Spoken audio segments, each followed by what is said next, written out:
And now on the other side of the pitch, girls soccer. The Panthers, of course, visiting their rivals, the Centennial Cougars, who have lost 2 of their last 3 games, John. We were just talking about that. But a new developing story. Sophomore striker Mallory Monson, she has a fever, a scoring fever. She's now scored in 3 straight games, this time off a deflection by Panthers keeper Annie Bondi. It made it 1-0.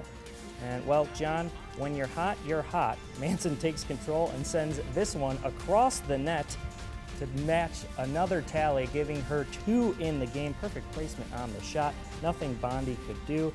And it's amazing how powerful a dab of confidence can be.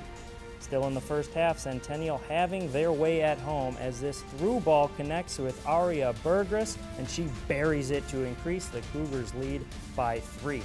They would take that lead into the second half, and the Cougars stayed in control after the break, adding one more with this Brianna Bordson goal. Cougars would go on to win 4-0.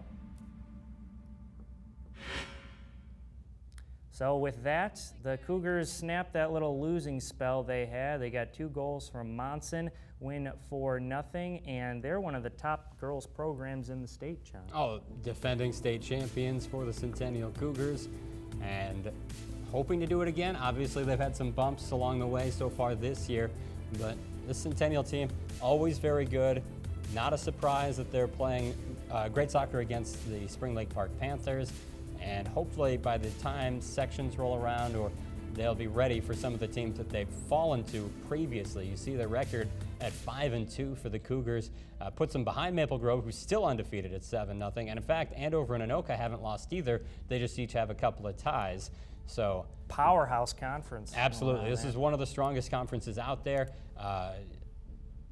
Both Centennial and Andover went to the state tournament last year because they're in different sections. So there's a lot of talent here and a lot of really good girls soccer.